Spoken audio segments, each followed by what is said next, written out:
In Austin, I'm Adam Bennett. Austinites, including some with ties to Venezuela, are reacting to the capture of Venezuelan President Nicolas Maduro and his wife.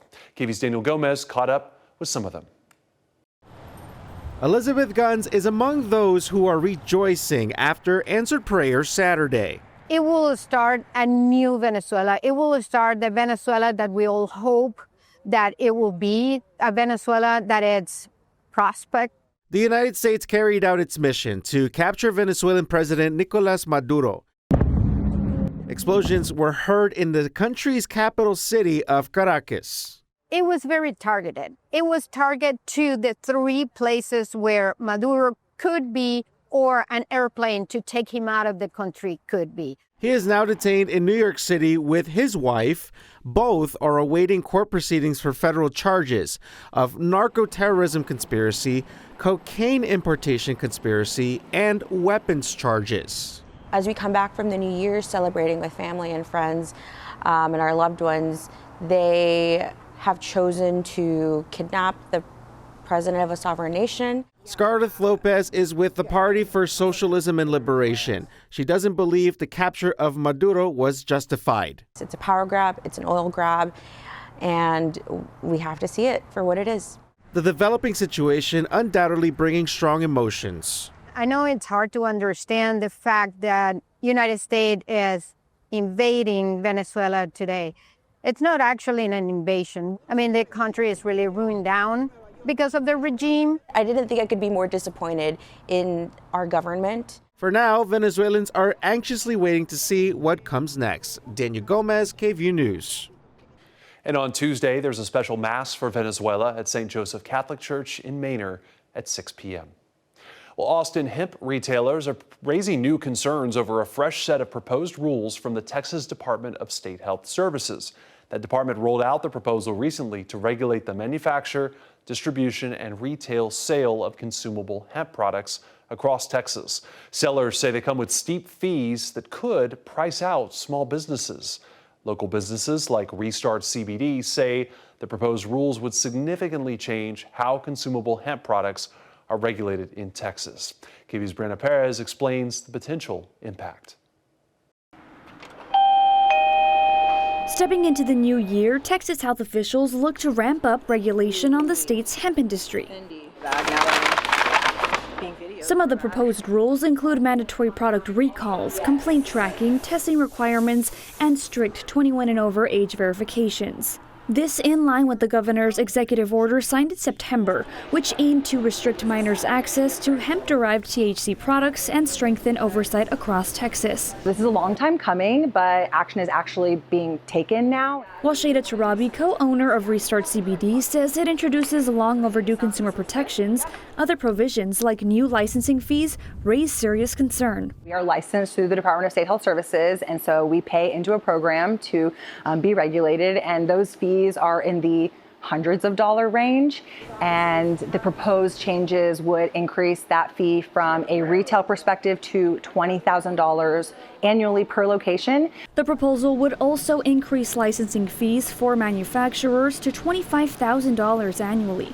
She worries what this price hike will mean for small businesses. Texas is supposed to be, supportive of small family businesses. And so for us and our peers, we know this is going to be a huge impact to our business and just the program as a whole, because it's a really big price change. DSHS projects the proposed rules will generate about $202 million in revenue for each of the first 5 years they're in effect. Their impact analysis also states nearly 10,000 small businesses would be impacted.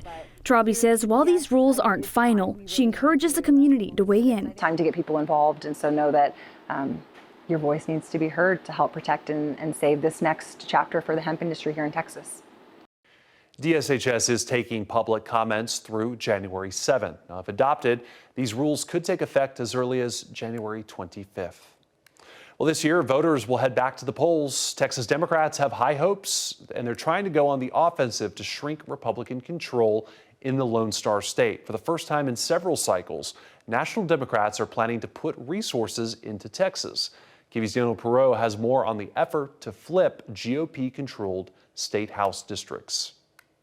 As we enter 2026, Texas Democrats are looking to maximize their party's chance of flipping seats while ginning up engagement among voters. We're going to be on the offense. The Democratic Legislative Campaign Committee, the national party's campaign arm, has put the Texas House on its target map. It's investing $50 million nationwide this year. State Representative Christina Morales leads the House Democratic Campaign Committee. We're going to change the message and really focus on getting out there and letting folks know what we're really about. Morales says Democrats are initially targeting 5 seats. House Districts 34 and 37 in South Texas, which Republicans won by 10 and 11 points in 2024. Political science professor Cal Gilson from SMU says that's quite the margin to overcome. It'll take quite a Democrat wave to knock those 2 incumbent Republicans out. Also on the list, State Representative Angie Chen Budden in North Texas and House Districts 118 and 121 in San Antonio, which Republicans won by 3 and 5 points in 2024. If you've got a weak Republican opponent, good Democrat, plenty of money, good campaign, you can get a couple of surprises. Hispanic voters, Morales says, will be key. They're the swing vote now who have felt left out of the process. Morales says she wants to find creative ways to help get the vote out in Texas, including targeting messaging to different regions of the state rather than one statewide message. We have to recognize the nuances within those groups. The South Texas Latinos are very different than the ones who live here in my district. Democrats are hoping this midterm will look more like 2018 when they gained 12 seats. Since then, they've lost much of that ground. It seems to be lining up so far, but we've got 304 days to go. A lot can happen in that time. They're hoping this environment and this summer's quorum break, where House Democrats fled the state over congressional redistricting, can propel them to victory.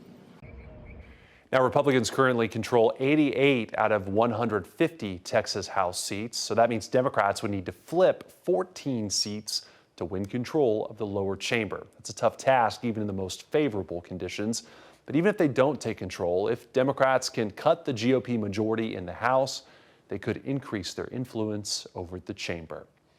Well, it might seem like the primary election is far away, but there's actually just less than 1 month left to register to vote. The deadline to register for the March 3rd primary election is February 2nd. Texas law requires eligible voters to register by the 30th day before Election Day. Those are the headlines in Austin. I'm Adam Bennett.